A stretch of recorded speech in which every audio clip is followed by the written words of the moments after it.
Assalamualaikum, selamat sore pemirsa. Jelajah Borneo kembali hadir menemani waktu sore Anda. Nah, bagi Anda umat muslim yang sedang menjalankan ibadah puasa, cocok sekali menyaksikan Jelajah Borneo sembari menantikan beduk azan maghrib. Ngomongin soal waktu berbuka puasa, biasanya identik sama menu takjil yang menggugah selera. Oke, kali ini Jelajah Borneo akan mengupas tentang apa dan bagaimana proses pengolahan beberapa bahan makanan sehingga menjadi menu andalan saat berbuka puasa. Satu gelas Bu ya, dicampur aja. Semua. Pelan-pelan.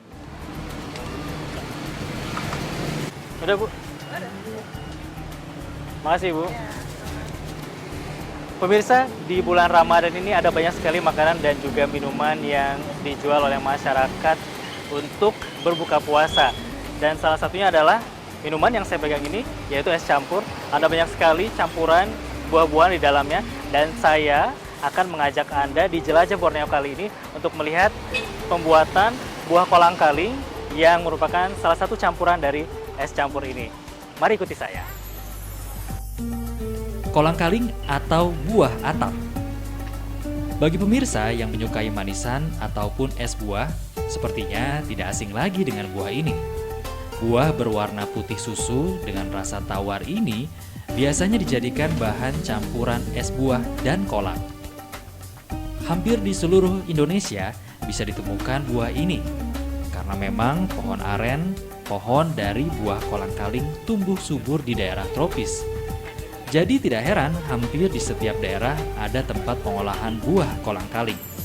Seperti di kota Samarinda, pengolahan kolang-kaling yang terkenal yaitu di daerah Giri Rejo, Lempake milik Ibu Yuni.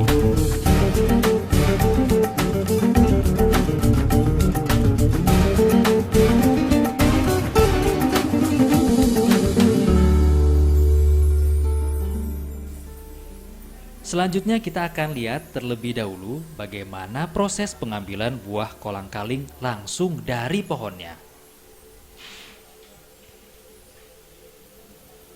Pohon aren atau pohon enau masuk dalam kelas pinang-pinangan. Tanaman ini hampir mirip dengan pohon kelapa. Sedikit perbedaannya, jika pohon kelapa batang pohonnya bersih, maka batang pohon aren sangat kotor, terbalut oleh ijuk. Tinggi pohon aren dapat mencapai 25 meter, dengan diameter pohon bisa mencapai 65 cm. Sehingga biasanya warga yang ingin memanjat pohon aren dibantu dengan tangga.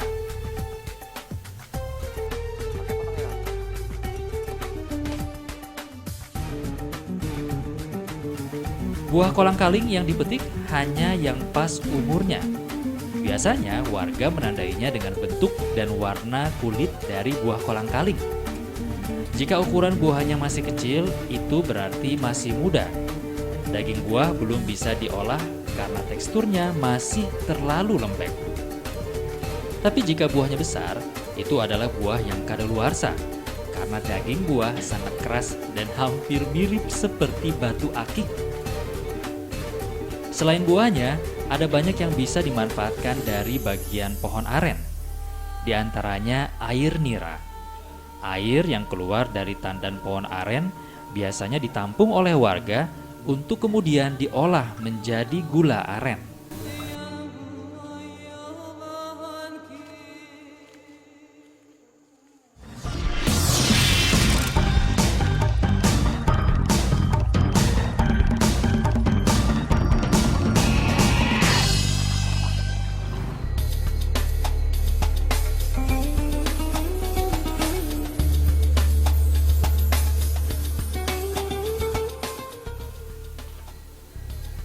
Buah kolang-kaling sudah dipetik. Kini saatnya masuk tahap selanjutnya, yaitu pengolahan. Jangan kaget ya pemirsa, ternyata pengolahan buah kolang-kaling ini sangat panjang sampai menjadi penganan yang enak. Dimulai dari memisahkan buah kolang-kaling dari tangkainya. Pemirsa, setelah diambil dari pohon, buah kolang-kaling ini lalu dibawa ke satu tempat dan dipipil seperti ini begitu. Namun karena memang jumlahnya begitu banyak, masyarakat sekitar biasanya menggunakan pisau ataupun juga parang agar pengerjaannya lebih mudah dan lebih cepat.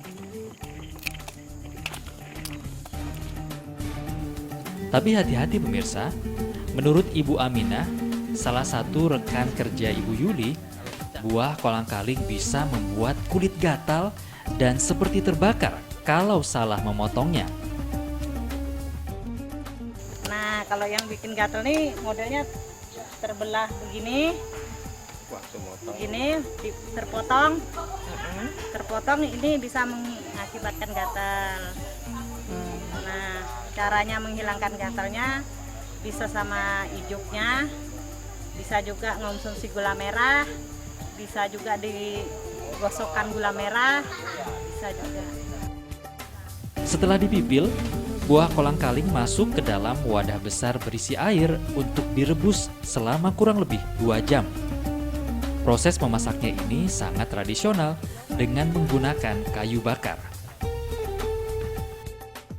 Ibu, setelah proses yang dimasak ini untuk mengetahui dia sudah matang atau belum itu gimana? Nah, ini sudah saya potong.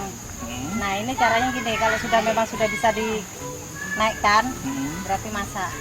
Kalau sudah bisa dicongkel keluarkan Ya, itu sudah masak. berarti masak. Dalam sehari, usaha pengolahan buah kolang-kaling yang dijalankan Bu Yuli bersama rekan-rekannya ini mampu memasak 8 drum buah kolang-kaling dengan berat sekitar 105 kg per drumnya.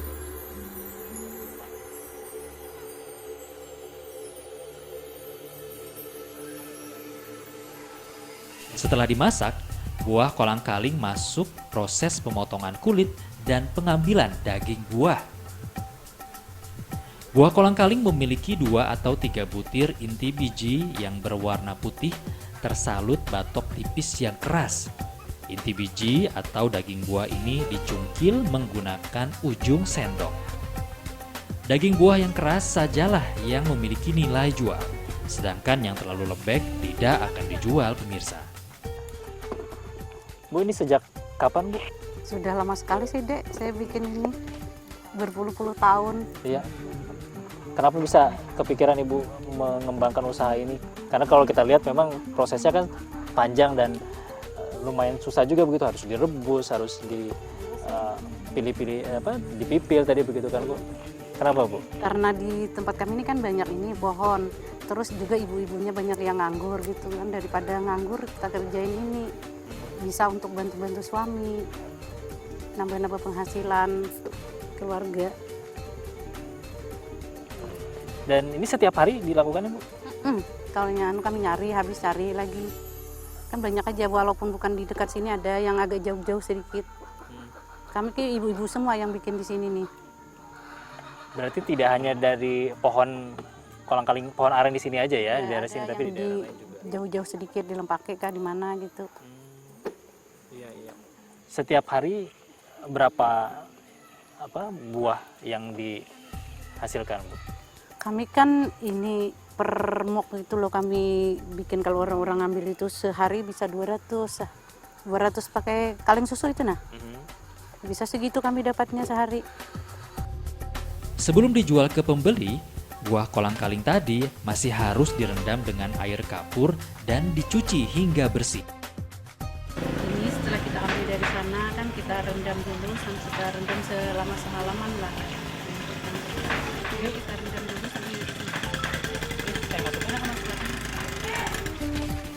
agar kotoran dan rasa pahit hilang serta menyalkan buah kolang-kaling. Biasanya, Bu Yuli melayani pembeli yang datang langsung ke rumahnya, baik dengan jumlah pembelian yang besar ataupun sedikit. Satu muk buah kolang-kaling dihargai Bu Yuli sebesar Rp2.500 dan satu ember atau berisi 30 muk sebesar Rp75.000. Dalam sehari, Bu Yuli mampu menjual 200 hingga 300 muk buah kolang-kaling. Kolang-kaling dikenal mempunyai kadar air yang cukup tinggi, mencapai 93%. Selain airnya, kolang-kaling juga memiliki kandungan protein sebesar 0,69% serta karbohidrat sebesar 4 gram.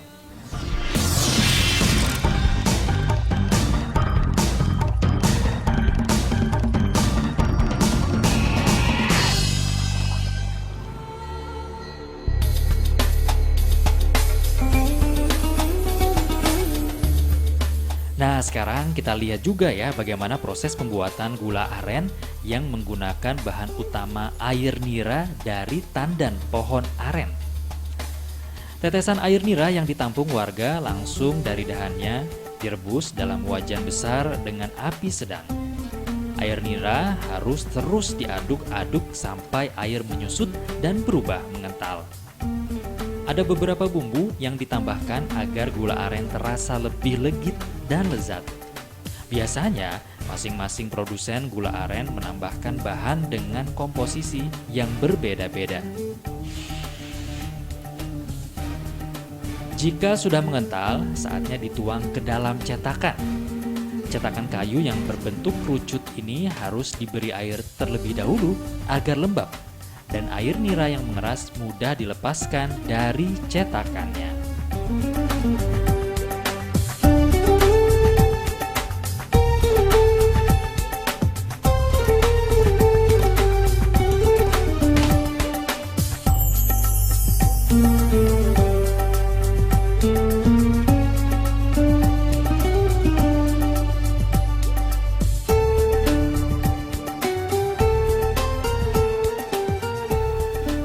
Dalam sehari, Bu Isa membuat sekitar 12 liter air nira dan dijual dengan harga Rp2.500 untuk satu tangkup gula aren yang kecil dan Rp3.000 untuk satu tangkup yang besar.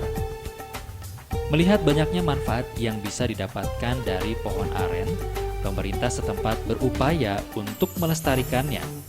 Terlebih usaha pengolahan kolang-kaling dan gula aren mampu menopang perekonomian warga. Untuk masyarakat sini di RT 24 Kiri Rejo, Kelurahan Lempake ini memang sudah melakukan membuat kolang-kaling ini tidak ada masanya, dia terus menerus.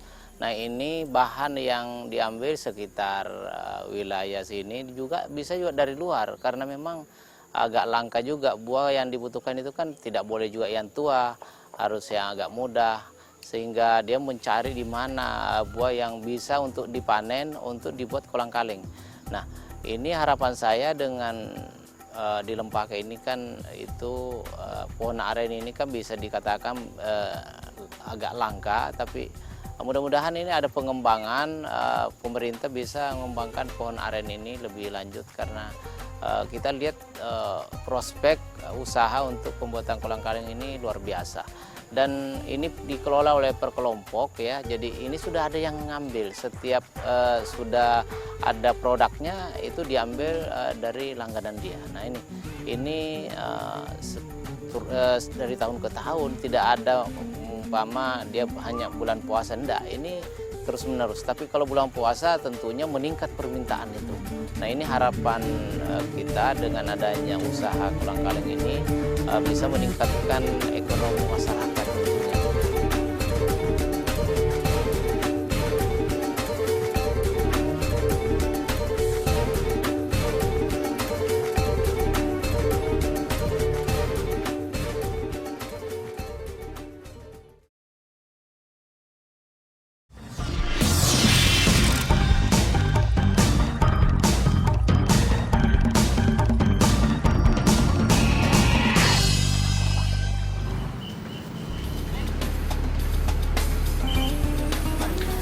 Oke, kita tinggalkan buah kolang-kaling dan gula aren. Kini kita beralih ke penganan selanjutnya yang juga dicari warga saat berbuka puasa atau bahkan di hari-hari biasa, yaitu cendol atau dawet. Kuliner khas Indonesia ini memang benar-benar merakyat. Hampir di setiap sudut kota bisa kita temui pedagang es cendol atau dawet ini. Tapi tahu nggak sih pemirsa, cara pembuatannya ternyata mudah saja loh. Tidak terlalu rumit seperti pembuatan kolang-kaling tadi. Kita minta bocoran resepnya sama Mas Iman deh. Salah satu santri mahasiswa di Pondok Pesantren Sufah Hizbullah yang telah berjualan es dawet sejak 2 tahun lalu. Tentunya bahan yang digunakan semua alami. Jadi jangan khawatir akan kesehatan Anda ketika mengkonsumsi dawet ini ya. Pemirsa, setelah saya mengajak Anda melihat bagaimana cara pembuatan kolang-kaling, nah kali ini saya juga akan mengajak Anda untuk melihat proses pembuatan es dawet yang juga merupakan salah satu minuman khas untuk masyarakat berbuka puasa. Dan saya sudah bersama Mas Amin. Ya Mas, ini sudah sibuk-sibuk kayaknya bikin es dawetnya. Apa aja Mas yang akan dibuat sekarang? Ya, kita akan membuat es dawet dengan ukuran 1 kilo. Maksudnya adalah 1 kilo ini komposisinya dari 1 kilo tepung beras, kemudian ditambah hangkwe 4 bungkus, kemudian ditambah tepung kanji 1/4 kilo. Setelah itu kita tambah sedikit garam. Nah ini daun suji ya? Oh iya, itu daun suji. Ini sebagai apa fungsinya? Saya sambil bantu mungkin moto-motoin silakan. daun. Daun suji ini fungsinya sebagai pewarna. Jadi 100% kita pembuatan dawet ini alami. Jadi supaya kita juga tidak menyakiti orang lah, bahasa orang seperti itu. Jadi kan banyak, kemarin saya jual di pasar Ramadan itu ada ibu-ibu tanya, Mas ini dari pemanisnya ada pemanis buatannya enggak? Enggak ada Mas. Emang kenapa Bu? Maaf Mas, saya bukan mau menyinggung, tapi kalau saya ada pemanis buatannya, saya langsung kena asma seperti itu. Nah, besoknya datang lagi untuk beli lagi, berarti kan apa-apa seperti itu. Termasuk juga pewarnanya Nah, ini ya. pewarnanya juga juga alami dari daun suji. Berapa lama prosesnya Mas? Kalau untuk pembuatan cendolnya tidak terlalu lama. Di belakang kita juga sedang menghangatkan air, mungkin sudah bisa. Tinggal nanti ini di blender, ya, di blender sebagai pewarna, aduk hingga rata, taruh di panci, kita aduk sekitar 20 menit. Kemudian jadi kita cetak nanti. Mungkin pencetakannya itu yang sedikit unik ya, mungkin kalau menurut saya sih seperti itu. Ya, saya tinggal nunggu ini sebagai pewarnanya. Seperti itu. Kemudian ada daun pandan juga. Iya, daun pandannya nanti dicampur sebagai pewangi ya, pewangi alami. Jadi kalau untuk pewarnanya daun suji, harumnya harum daun pandan. Ini sudah cukup saya. Kita coba langsung di blender.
Adonan dawet sudah jadi.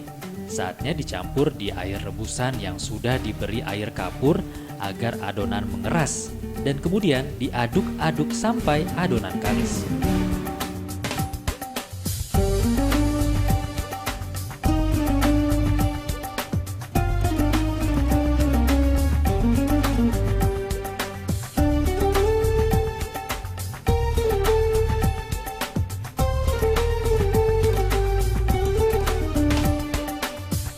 ...20 menit sudah berlalu. Proses selanjutnya adalah pencetakan. Adonan dawet yang masih panas dimasukkan ke dalam wadah cetakan dan harus ditekan-tekan agar adonan keluar di lubang-lubang kecil alat cetak.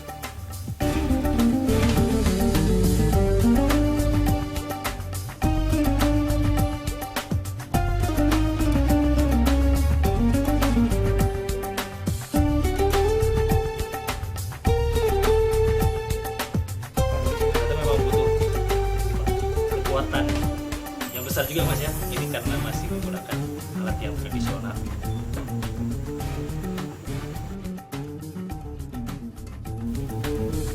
Dawet yang sudah tercetak kecil-kecil dan panjang harus masuk dalam air dingin supaya tidak lengket satu sama lain dan juga keras.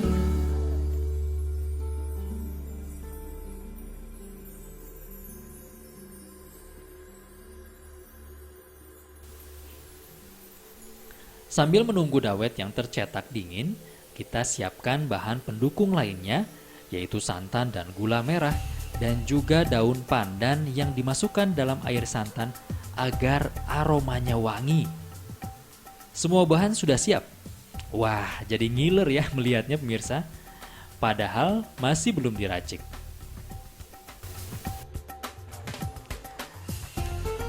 Sudah siap Mas ya?